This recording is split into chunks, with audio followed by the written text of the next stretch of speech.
El contenido del siguiente programa es responsabilidad de sus realizadores. La innovación tiene un espacio en la radio universitaria. Todos los jueves, de 3 a 4 de la tarde, acompáñanos en Innova UPN, el programa del CINDET, en la Pedagógica Radio. Conversaciones sobre innovación, educación y tecnología con invitados que transforman la manera de enseñar y aprender. Innova UPN. Ideas que inspiran, conocimiento que transforma.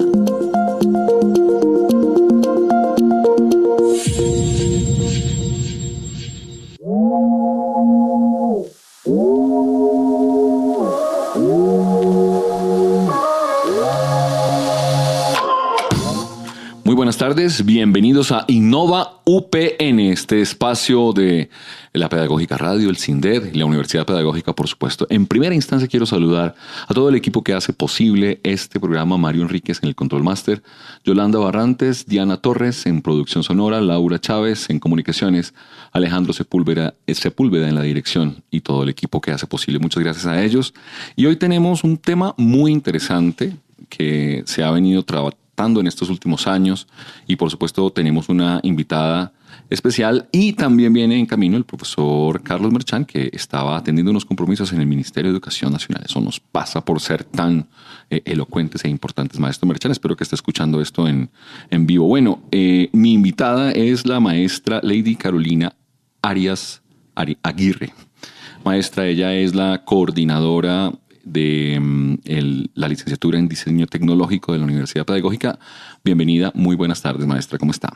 Buenas tardes, muchas gracias por la invitación. No, pues aquí estamos con todo gusto. Desde la licenciatura, bueno, en primera instancia hay que decir de qué trata la licenciatura en Diseño Tecnológico para aquellos que no conozcan, de qué se habla, cuáles son los temas principales que se tocan allí en esa licenciatura.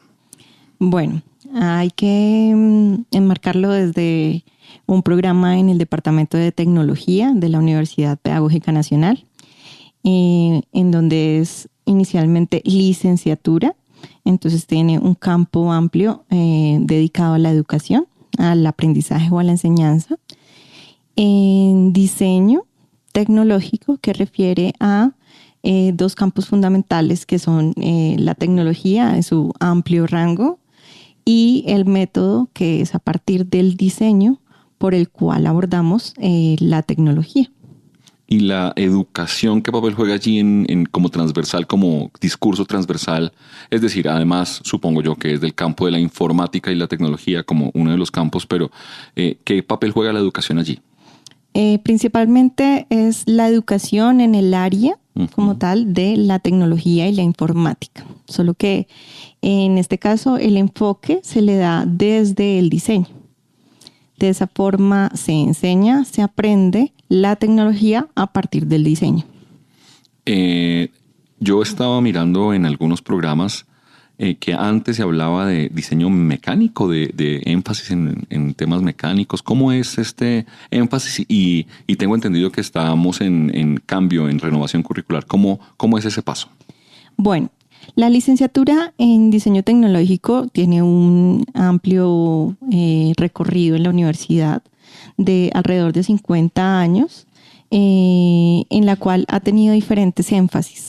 El énfasis que se venía manejando en su versión 3 era el énfasis en sistemas mecánicos. Sistemas mecánicos. Sin embargo, hasta hace unos 4 años empieza un plan de renovación curricular en el cual se dirigía la carrera hacia unos sistemas digitales, en donde el diseño no solo tendría que ver con los sistemas mecánicos, sino también con todo lo que es el entorno digital, tecnologías de la información y comunicación, por supuesto. Ese fue como el viraje, el giro que se le dio en esa versión. ¿Estamos en otra versión? ¿Estamos en la renovando? ¿En qué momento estamos actualmente? En este momento ya estamos en implementación de la renovación curricular en una versión 4 del programa.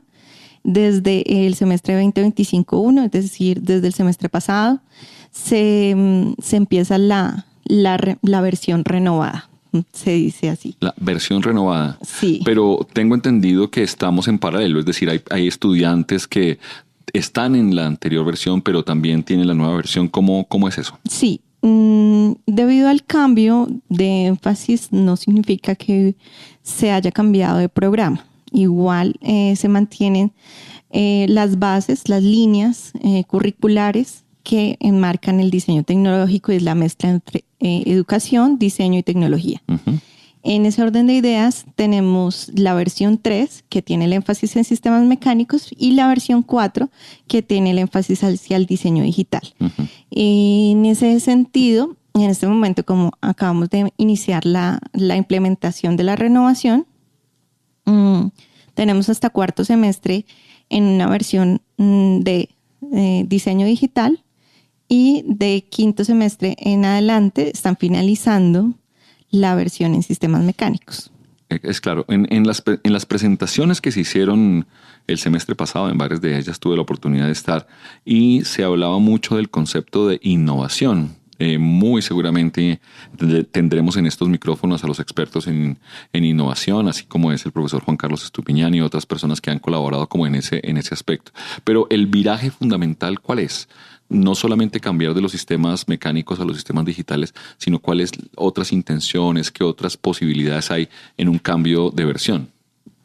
Sí, la innovación viene a ser parte fundamental de la renovación curricular, en donde no solamente se habla de procesos de fundamentación, profundización, sino también se habla de un proceso en donde se permite o se prevé promover que los estudiantes hagan innovación educativa. Uh-huh. ¿Esto qué quiere decir? Que además de reconocer los conceptos, implementar estrategias, además hagan propuestas en las cuales les permita crear soluciones hacia la sociedad y hacia el campo tecnológico. Qué interesante apuesta justamente en el campo de lo que estamos hablando hoy, que son las competencias.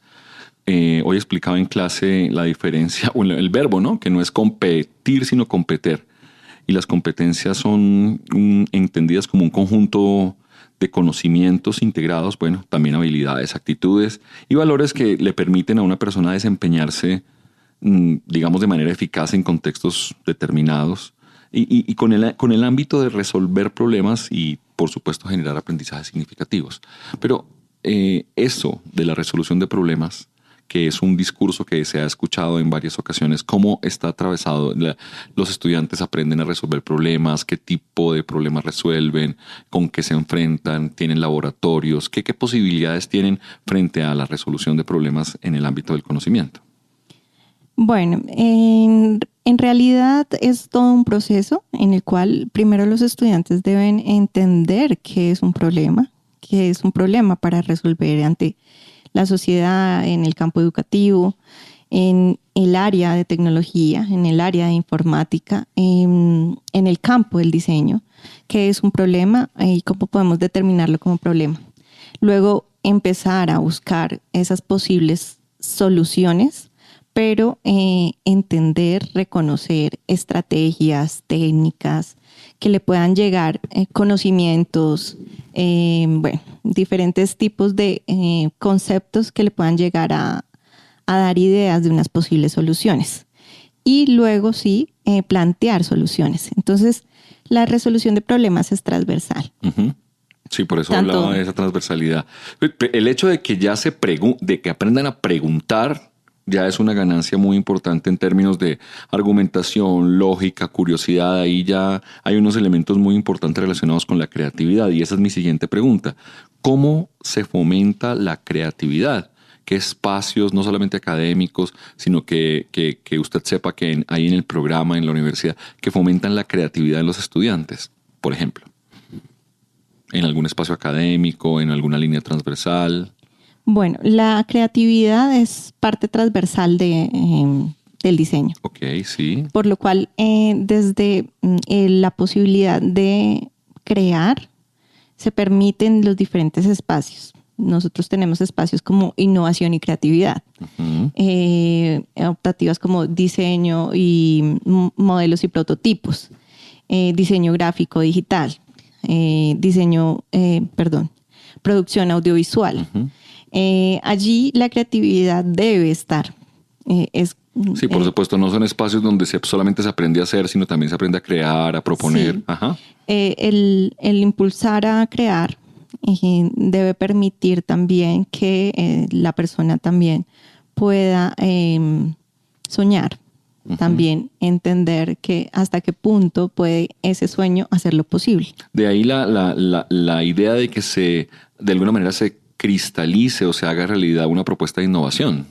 Si no la sueñas, si no la proyectas, si digamos no te atreves a un poco a romper los cánones, no puede haber en ese sentido propuestas disruptivas, innovadoras, que me parece muy interesante. ¿Cómo son los trabajos de grado? ¿Cómo se han pensado los trabajos de grado en esta nueva versión del programa?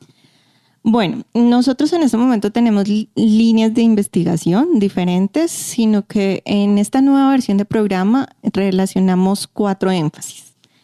1, el diseño y educación centrado en innovación. El segundo es contextos educativos alternativos. El tercero, diseño digital y learning. Y el cuarto, gestión y formulación de proyectos. La idea es que en este proceso ellos tienen 3 asignaturas en esta línea de profundización en donde con antelación han podido proponer un proyecto, una idea o una investigación. Y durante esta línea de profundización puedan desarrollarla, fortalecerla y al finalizar la línea puedan sustentar sus posibles soluciones dentro de la línea. Qué interesante la apuesta, porque de alguna manera es también salirse de lo tradicional de aprender, aplicar, ir a probar, etcétera, etcétera. Digo todo esto porque de alguna manera, como estamos hablando de competencias, hay una cercanía con este concepto para algunos un poco, digamos, al menos incómodo o inadecuado, como son los resultados de aprendizaje, dado que pues uno lo que no puede, los resultados solamente se pueden ver a posteriori y no a priori, o sea, es simplemente una proyección. ¿Cómo o qué resultados de aprendizaje evidentemente se están esperando o planificando desde esta nueva versión? Resultados de aprendizaje que tengan que ver con objetivos, como el perfil del estudiante, etcétera, como en esa vía. Bueno, el perfil del estudiante es una persona que pueda llegar a proponer soluciones a una sociedad cambiante en términos del área de tecnología e informática. No solo en colegios, sino en comunidades. No solamente en colegios, que empresas. Pueda ser asesor en educación en tecnología, que pueda ser generador de propuestas, proyectos sociales, que pueda ser de pronto diseñador de ambientes virtuales. Digamos que tiene una amplia gama de donde poner acción. Sí. Entonces, puede ser en el campo de la educación, puede ser en el campo del diseño o en el campo de la tecnología. Sí. Los resultados de aprendizaje, como se han pensado, son objetivos más pequeños para poder alcanzar competencias un poco más globales. En este caso, el programa también cambia de una educación por competencias y basada en objetivos, en el que se daba una particularidad y es que se centraba en contenidos. En este caso, cuando hicimos la transición a los resultados de aprendizaje, se hace como la conversión hacia el estudiante. ¿Sí? El centro es el estudiante, ¿de acuerdo? Donde el estudiante, ¿qué debemos promover dentro del estudiante, con el estudiante, para el estudiante, que le permita llegar a ese perfil del egresado? Es decir, ¿cómo hago para que esta persona finalmente sea una persona propositiva, creativa, que genere soluciones, que además resuelva problemas, que establezca un medio de educación entre el artefacto y el conocimiento, ¿sí? Como que además de usar las herramientas, sepa enseñar a otro a que use las herramientas adecuadamente para tal fin. Y ahí viene la resolución de problemas y todo lo que decías anteriormente. Exacto. Claro.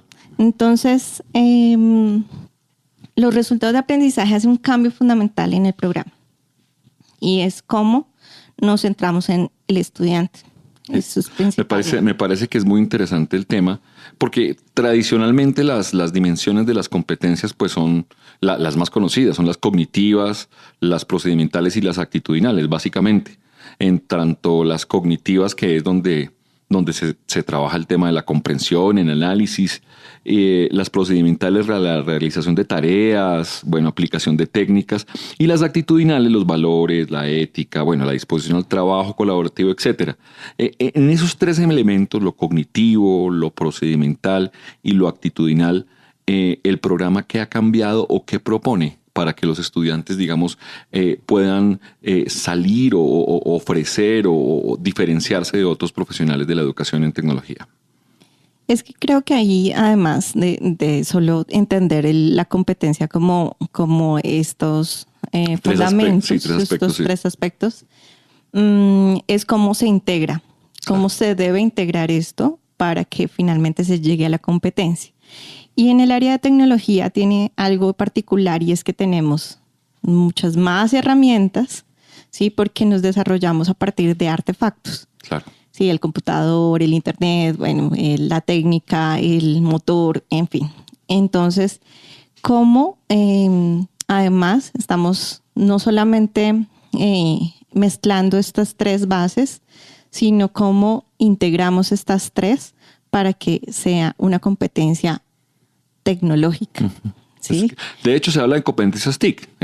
Ya hay toda una literatura a propósito, digamos, incluso desde la UNESCO, desde la OCDE, que habla del concepto de las competencias TIC, entendidas, pues, hablando de lo mismo como un conjunto de conocimientos, habilidades, actitudes y valores.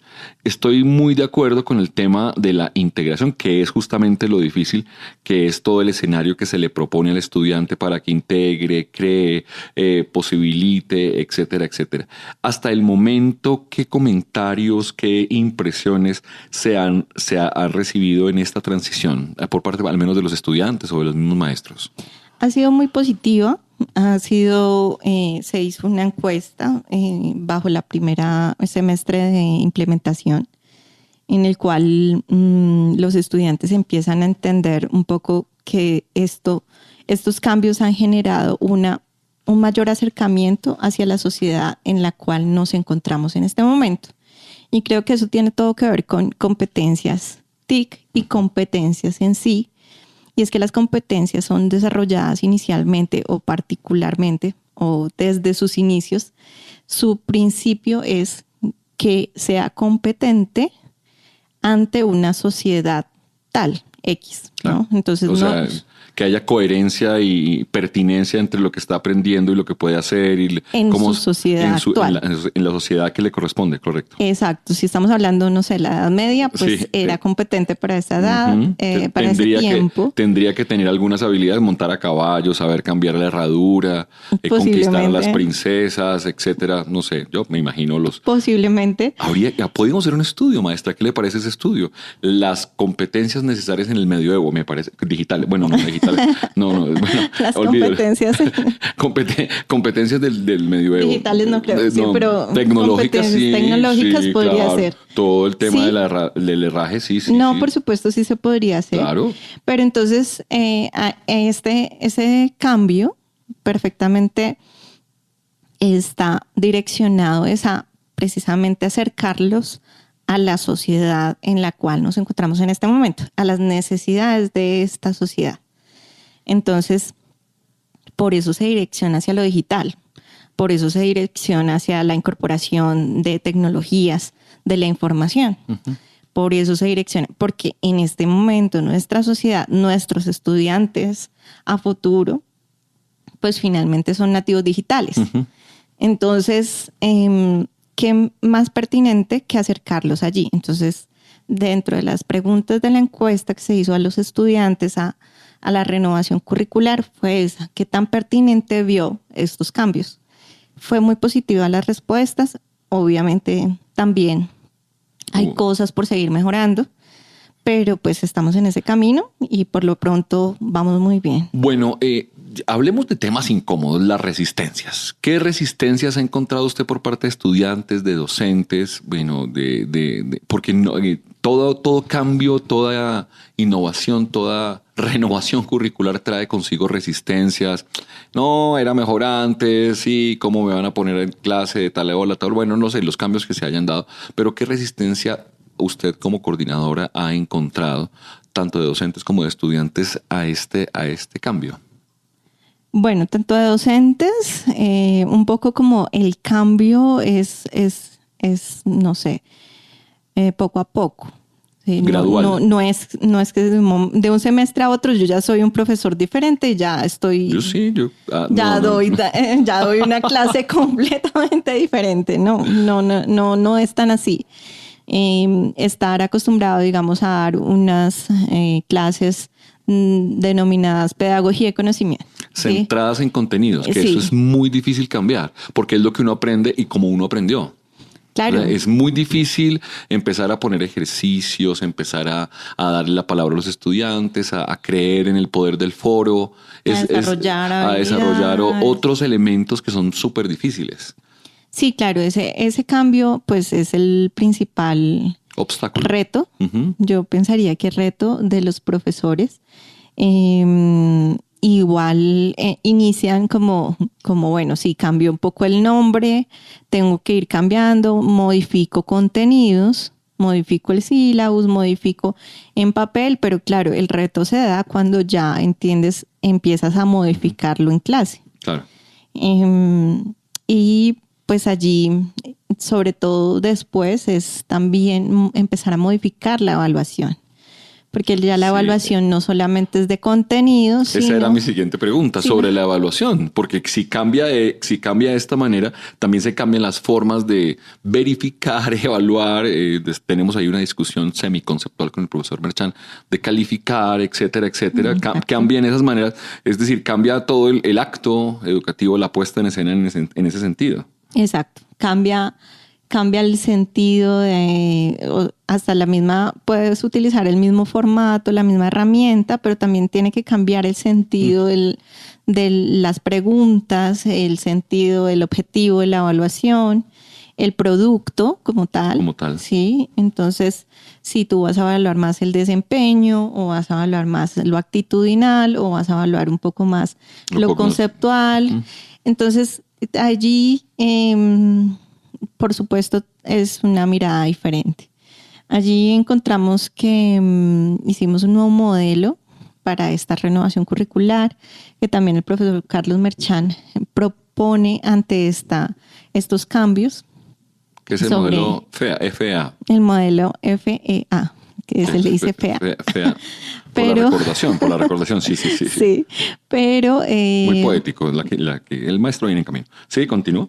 Este es fundamentación, ejercitación y aplicación, en el cual se puede dar desde diferentes momentos, ¿no? Y no tiene que ser en ese orden específico. No tiene que ser lineal. Puede ser A, F, E, todas las posibilidades. Exacto. Se le llama FEA por sus siglas iniciales, pero pues finalmente puede ser AFE, EFA. Sí. FAE. Bueno, digamos que se puede iniciar por fundamentación, luego ejercitación y luego aplicación, pero también puedo empezar por aplicación, luego ejercitación y luego fundamentación. Lo interesante de este modelo, es autor el maestro Merchan, pero lo interesante de este modelo es que se puede aplicar tanto en cada uno de los momentos como de manera microcurricular. Es decir, todo el tiempo tiene la posibilidad me explico, por cortes, puede ser un corte de fundamentación, otro de tal, o en cada clase se puede trabajar. Es un modelo muy interesante planteado por el maestro Merchan. Es un modelo que se había planteado inicialmente para el pensamiento tecnológico. Ajá. Entonces, muy al lugar al cambio, muy al lugar a la modificación curricular y muy al lugar a los ajustes de renovación para todo un programa. Entonces, por eso decidimos adoptarlo. Creo que ha generado buenas también retroalimentaciones por parte de los estudiantes y los profesores. Bueno, permítame usted saludar a la maestra Carol Ivonne, que nos está reportando sintonía. Muy bien, maestra Carol Ivonne, le envía un saludo muy especial. También le envía a todo el equipo de producción. Maestra, usted pronto estará aquí, ¿sí? Ay, mire, me colgó. Sí. Se desconectó del chat. La maestra Carol Ivonne estará aquí también contándonos un poco a propósito de la licenciatura en electrónica. De la renovación curricular que se surtió el día de ayer ante Consejo Académico con muy buenos resultados con también. Muy buenos resultados y también, bueno, estaremos aquí con la maestra Carol Ivonne. Maestra, hablemos un poco de esas competencias TIC porque quedó como en el aire en estos últimos 5 minuticos antes de ir a la pausa de media hora. ¿Cuál es en serio? ¿Usted por qué se ríe y suspira de esa manera? No se preocupe, ya estamos acostumbrados. La falta de experiencia, la falta de radio. Cuando hablamos de competencias TIC, ¿esto es oficial o es un concepto que viene de los profesores o ya el ministerio ha trabajado alguna cosa, las secretarías? Bueno, sé que hay unos lineamientos, pero por favor profundícenos en el tema. No, o sea, no es un concepto venido de un grupo de profesores, sino ya hay documentos oficiales, institucionales al respecto.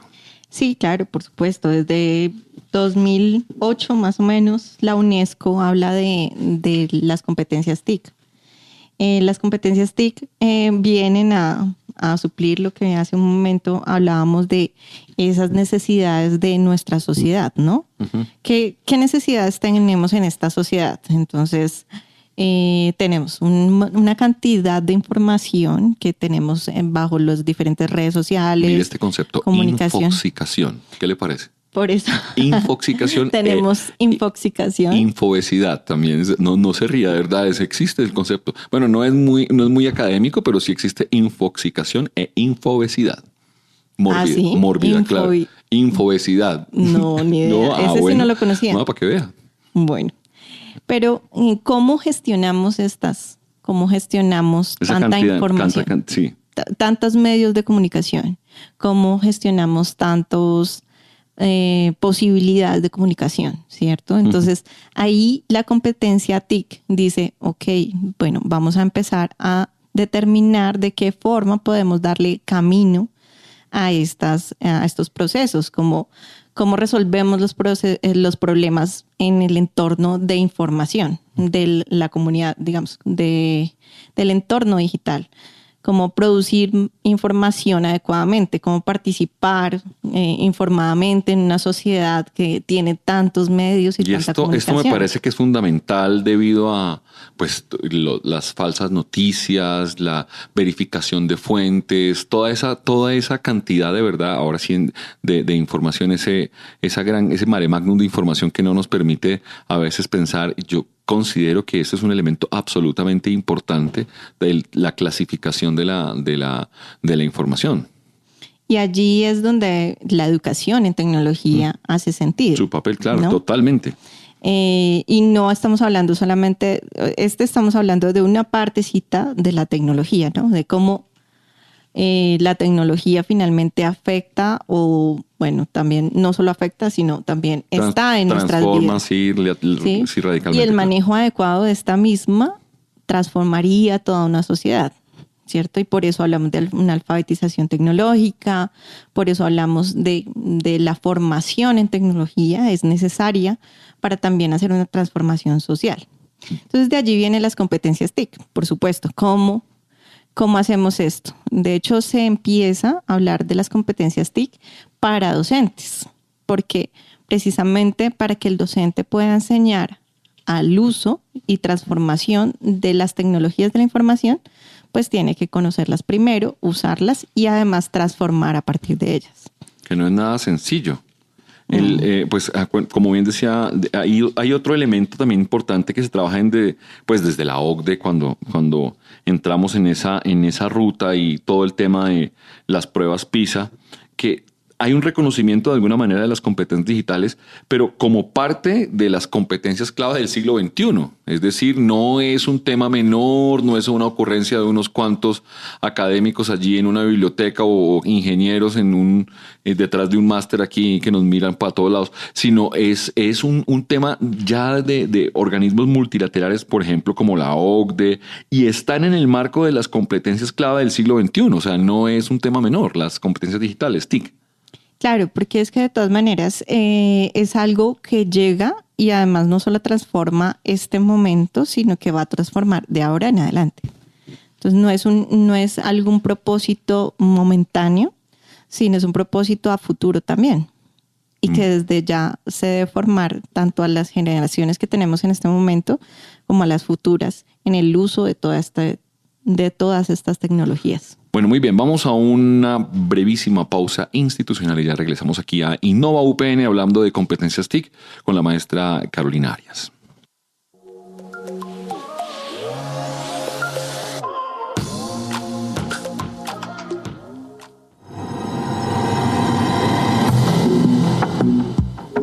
Legado Orlando Fals Borda.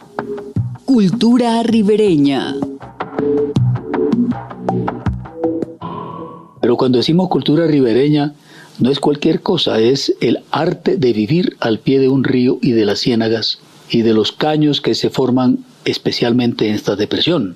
Que la depresión momposina es un mar interior, que muchas veces no lo respetan los dueños de fincas y de haciendas, y cometen el gravísimo error de convertir a los playones en tierras para el ganado, o lo van cercando y quitando ese espacio que es libre y para todos, simplemente para acumular dinero y sus ganancias como terratenientes.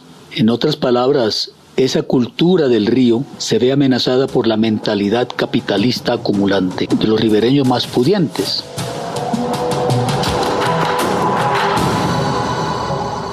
Estás escuchando Innova UPN.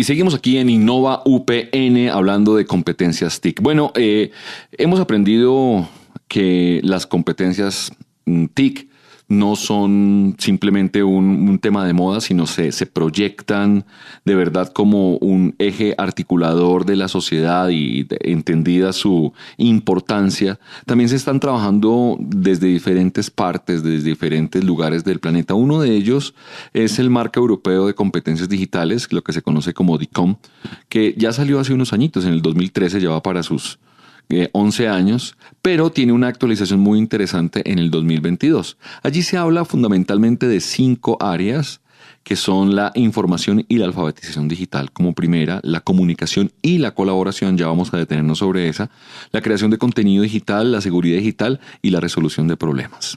De estos 5 aspectos, maestra Carolina, ¿cómo podemos vincular la educación allí? Sí, porque es que un tema son todo el asunto de la información, las redes, etcétera. Pero cómo la educación entra a jugar en esas 5 áreas que se determinan en el DICOM o en el Marco Común Europeo de Competencias. ¿Cómo ponemos a jugar la educación allí? Precisamente en el manejo de esta información, en la alfabetización digital. Una cosa es saber utilizar un computador, ¿sí? Y otra cosa, saber enseñar a través de él. Sí, totalmente distinto. Una cosa es poder utilizar un computador, su teclado, sí, las partes, sus hardware, partes el software. Y demás, sí. Y otra, buscar información en la internet, ¿no? En el computador también. Entonces, creo que allí es donde habla de información en la alfabetización digital. O sea, cómo nos manejamos también en este mundo digital, cómo manejamos toda esta información. Y ahí la educación es totalmente importante. Cómo enseñamos a alguien a buscar información que llegue, lo que decías ahorita, que sea coincidente Sí. con la realidad. La validación de la información, validación. curaduría, todos estos elementos tan importantes a los cuales hoy pues estamos, digamos, sometidos, las falsas noticias, las estafas. Por eso yo creo que habla también de seguridad digital. Ahí hay un tema que es muy importante que también se toca no solamente en la información, todo el tema de habeas data, todo el tema de la confidencialidad de los datos. Ahí también hay unos elementos no solamente del orden técnico, sino y sobre todo del orden ético, que creo que ahí la educación pues fundamentalmente tiene todo que decir. Y ahí es donde entra la formación, Ujú. ahí es donde entra la educación. Cómo uso adecuadamente la tecnología para mi beneficio, porque finalmente esa es la definición básica de tecnología, cómo uso el artefacto para mi beneficio y no en mi contra. Claro. ¿No? Entonces, ¿cómo uso las tecnologías de la información en mi beneficio y no en contra de alguien, toda una sociedad o en mi contra? Sí, tener en cuenta como los impactos, etcétera. Y me llama mucho la atención que dentro de estas áreas planteadas en el marco europeo de competencias, con la actualización que dijimos en el 2022, sigue estando presente el asunto de resolución de problemas. ¿Ah? Como uno de los elementos, digamos, que sostiene todo este acuerdo. Y la resolución de problemas, como bien lo decías antes, no es simplemente identificar, sino que hay todo un proceso de creación, de pregunta, de análisis, antes de plantear un problema y, por supuesto, cuando se plantea una posible resolución. Entonces está muy presente el tema formativo aquí, el tema de la creatividad, la innovación y todo lo que se está planteando desde la licenciatura en la resolución de problemas. Sí, evidentemente en la transformación de tecnología a tecnologías de la información, digamos que el cambio está en la posibilidad del contenido, ¿sí? Pero los propósitos vienen a ser los mismos, como tú lo mencionas. La resolución de problemas, la propuesta, el reconocer, el usar, pero también el transformar. Transformar positivamente. Sí. Sí, claro. Entonces, de forma... en este momento, si estamos hablando de competencias TIC, bueno, estamos hablando desde la información y la comunicación, Claro. Pero desde el campo de la tecnología, pues puede ser también desde otros campos tecnológicos, puede ser. Por supuesto. Creo que fue en el 2012, corríjame por favor, cuando se sacó el documento de competencias TIC, 2012 o 2013. 2013 me parece que fue. 2013, en ese famoso cartillita, texto, documento que se llama Competencias TIC para el desarrollo profesional docente.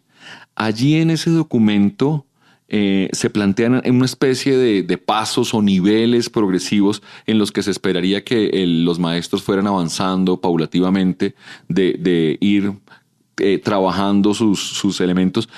Lo dijiste antes, ¿no? Digamos, los primeros documentos fueron para maestros, dedicados para maestros desde el Ministerio de Educación. ¿Qué información tienes a propósito de esos niveles o cómo se fueron construyendo? Con el entendido que este es un documento que ya tiene sus añitos, ¿no? 2012, 2013. Sí. Las competencias para los docentes, las competencias TIC para docentes, pues básicamente tienen 4 niveles. Se llaman niveles. Niveles. Okay. Son niveles en donde pues va acrecentando su nivel a medida que maneja mejor una competencia. El explorador, pues básicamente en el explorador es como lo superficial. El profesor hace uso del computador, de las tecnologías, de la información en internet y demás. El nivel integrador, entonces, hace que el docente integre esto en sus actividades de clase. O sea, ya no es simplemente el manejo del computador, sino que ya tiene una intención pedagógica ahí detrás en las actividades que plantea. Entonces ya no solamente lo uso, no solamente sé usar un formulario de Google, sino además lo uso en clase, además promuevo el uso de estas tecnologías en clase, que los estudiantes sepan cómo usarlo. El innovador es el siguiente nivel, en donde se espera que, además de usar cualquier herramienta que encuentre, digamos, en internet, pueda diseñar algunos tipos de herramientas para generar experiencias de aprendizaje. Me parece que eso es un salto importante. Las experiencias de aprendizaje ya estás pensando en todo un ambiente, la integración, el impacto. Ya es mucho más grande ¿cuál es el transformador? No, el innovador. El innovador, sí. Que es la misma palabra que estábamos viendo hace un momento en el programa, que qué es lo que hace el innovador. Pues finalmente es llegar, proponer, transformar, generar una nueva idea, y no solamente es como, ven, yo uso el celular, sino para qué lo uso y cómo lo uso de una manera diferente. Okay. Y un nivel, el nivel más alto, que es el nivel transformador, es cómo uso estas experiencias de aprendizaje para generar cambios sociales y educativos. Sí. Que es además de proponer que se generen estas transformaciones sociales. Interesante. Finalmente, la educación siempre va hacia allí. Esa es la idea. Entonces tenemos el nivel explorador con el uso básico de las TIC, el nivel integrador dice la maestra, con el uso de actividades pedagógicas pues en esas TIC, el nivel innovador, que hace un diseño de experiencias de aprendizaje con TIC, que ese me parece un salto bien interesante, y este último que acabamos de ver, que es el transformador, que es cuando el maestro usa las TIC para generar cambios sociales y educativos. Se esperaría de mediano, alto, grande o no, pequeño impacto en ese sentido.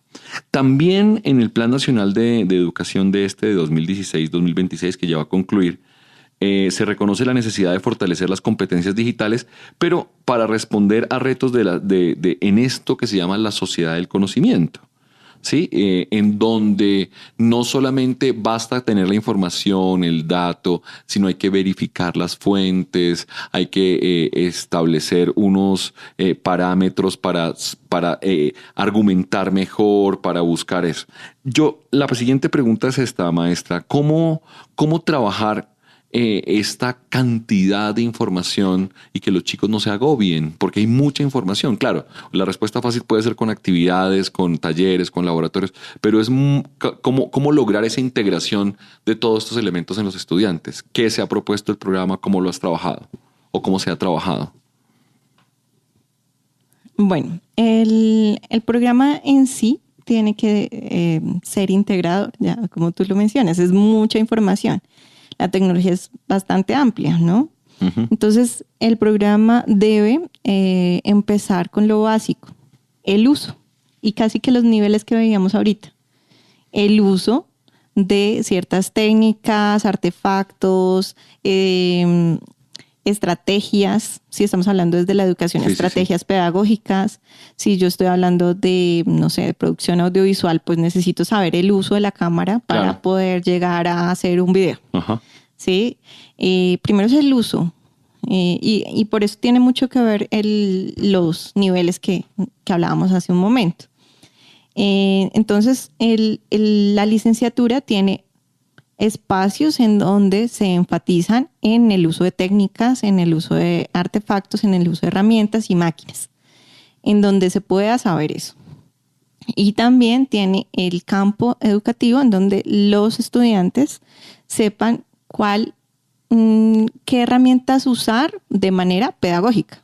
Pero cómo uso una herramienta de manera pedagógica. Ahí ¿sí? Es el segundo campo, que es como el integrador, ¿no? Que es el uso en actividades pedagógicas. Entonces ahí tenemos epistemología de la educación y tecnología, didáctica de la tecnología, tenemos evaluación educativa, ¿qué más podríamos llegar? Historia de la tecnología, representación gráfica. Claro. Entonces, claro, ¿cómo integro estas herramientas, estos elementos, pero finalmente para una actividad pedagógica?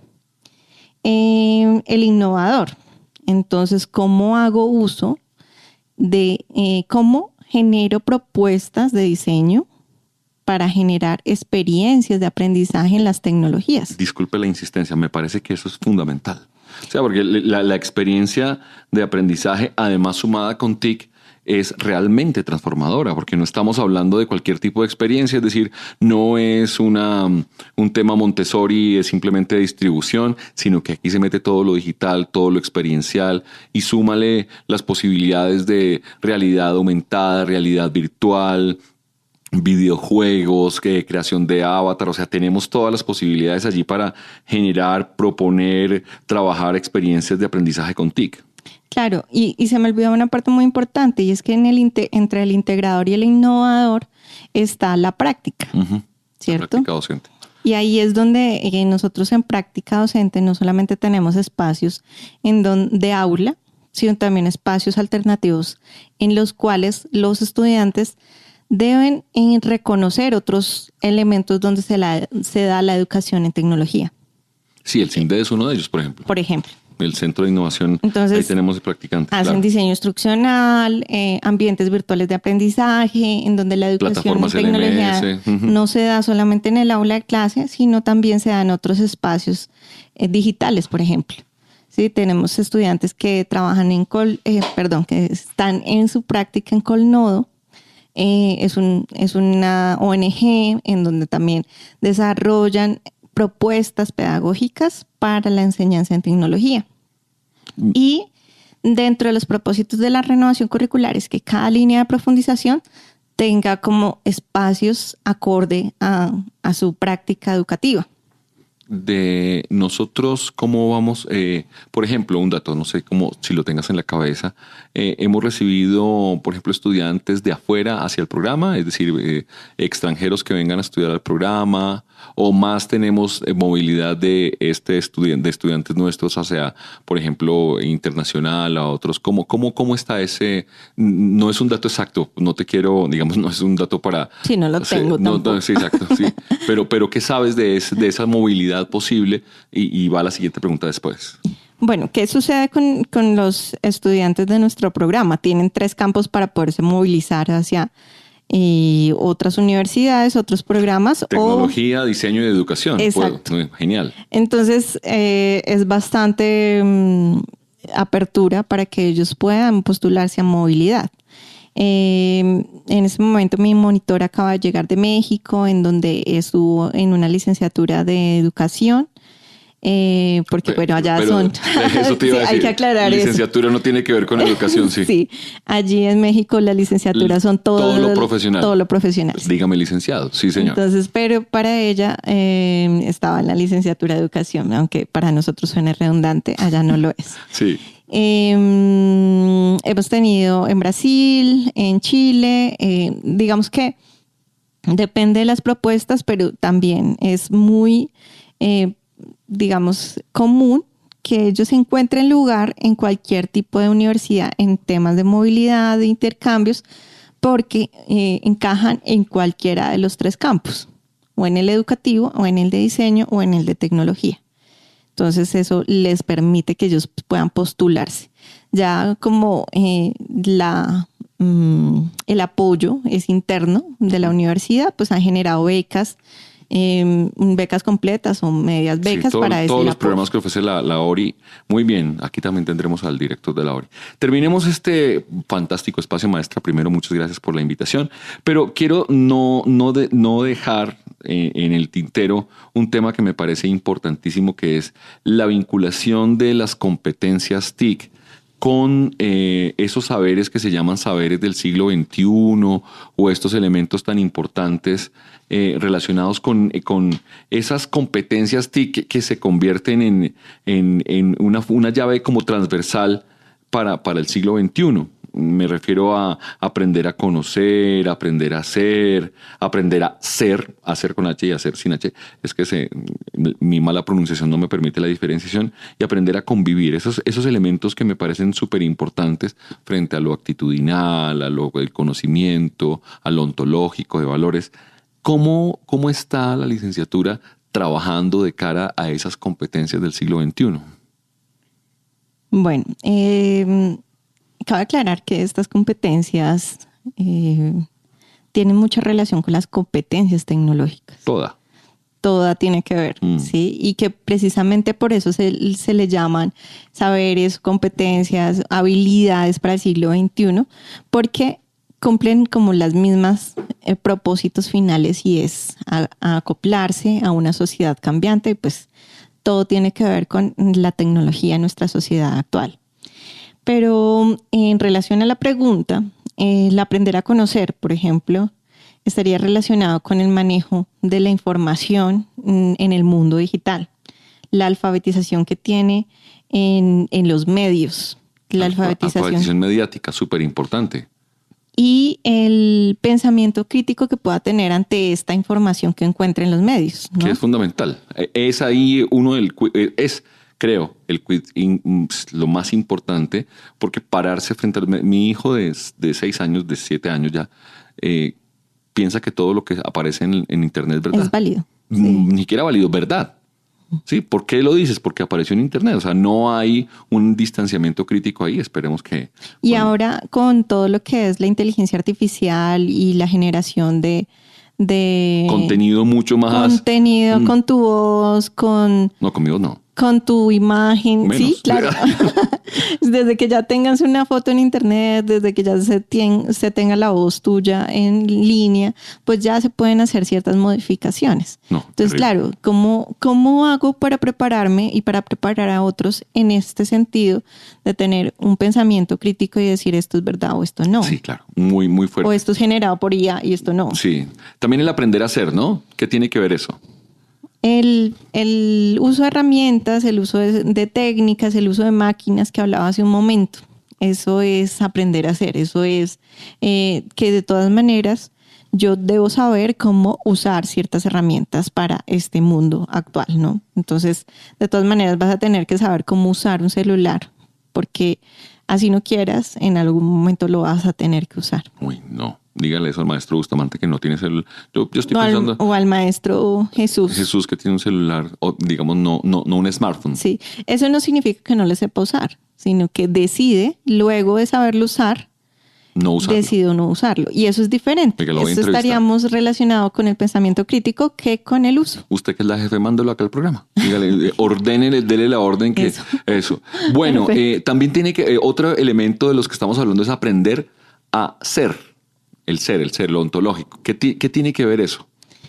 Con el deber ser como en la sociedad, pues también tenemos que saber encontrar esa forma en lo digital, en la información, en cómo construimos una identidad ética y responsable en este mundo digital, ¿sí? Como también no uso la información a modo de dañar el otro. Eso es aprender a ser en el mundo digital. Me gusta esa idea de identidad digital. Muy interesante frente a la huella digital, lo que vamos dejando, cómo vamos construyendo nuestra imagen, todo.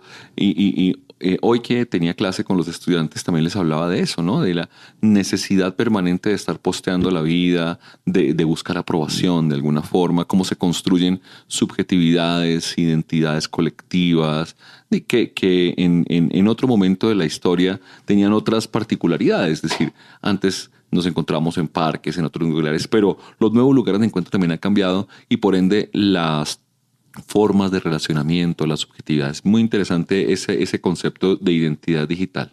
Pero es que además en este momento, si te das cuenta, y desde pandemia nos encontramos con que es necesario que tú hagas una identidad en el mundo digital, porque si no, no se podían hacer muchas cosas, ¿no? Tenías que identificarte con cédula digital para el aeropuerto, entonces es más fácil con la huella digital. También en redes sociales, si tú no estás en redes sociales, entonces pues te conoce tu familia, ¿sí? Como que tus cercanos. Pero realmente es necesario una postura desde lo digital para poderte relacionar también con los que están en el mundo digital. Tú has visto ahorita las apps, todo se está moviendo en el mundo digital. Sí, de acuerdo. Finalmente, ya para ir cerrando porque ya nos están haciendo ojitos, el tema de aprender a convivir. Bueno, muy relacionado con lo que hablábamos ahorita. Cómo convivir en un entorno digital. Cómo convivir en las redes sociales. Por ejemplo, cómo no ser presa ante un cyberbullying, por ejemplo. Cómo respetar las diferencias en las redes sociales. Cómo es que alguien da una opinión diferente. Yo le tengo y entonces, un espacio académico buenísimo para eso. se llama resolución de conflictos. Usted no se imagina ese espacio académico cómo contribuye a eso. Toca ver el profe. Claro, no, sí, es muy importante. Aprender a convivir entonces en la participación ciudadana en entornos digitales, como decías. Pero no es lo mismo, o sea, no es lo mismo, digamos, en entornos ciudadanos a decir en un entorno digital. Sí, participación ciudadana en entornos digitales. Claro, porque yo normalmente, y sabemos que algunos de nuestros estudiantes hablan diferente en persona que como lo hacen en el mundo digital. Realmente, ¿no? Sí. ¿Cómo es el lenguaje? Dos personalidades. Estamos sí, no, a mí me pasó, en serio. Un estudiante me dijo que no podía hacer exposiciones y yo, ¿por qué no? Pero sí las puede hacer de manera digital. Entonces esos son nuevos elementos que uno no está preparado. Y son muy diferentes, entonces pareciera que son dos personas diferentes, pero no, es que la expresión personal, pues por lo menos tú le ves los gestos, tú le ves las manos, tú le ves muchas posibilidades de comunicación, de encontrar el mensaje. En cambio, en lo digital es solamente lo que queda escrito. Bueno, maestra Carolina, muchas gracias por esta amena entrevista, programa. Casi me tocó mandarle un memorando o solicitando formalmente esta cita, fue terrible. Pero bueno, muchas gracias a todo el equipo, a Mario Enríquez en el Control Master, Yolanda Barrantes, Diana Torres en producción sonora, Laura Chávez en comunicaciones, Alejandro Sepúlveda en la dirección, la Pedagógica Radio. Qué gran equipo. Nos vemos en 8 días aquí en Innova UPN.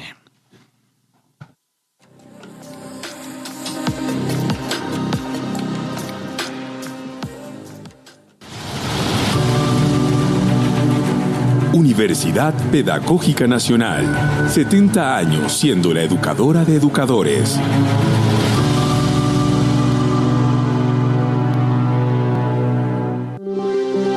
Quédate con las voces y los sonidos que enseñan de la Pedagógica Radio.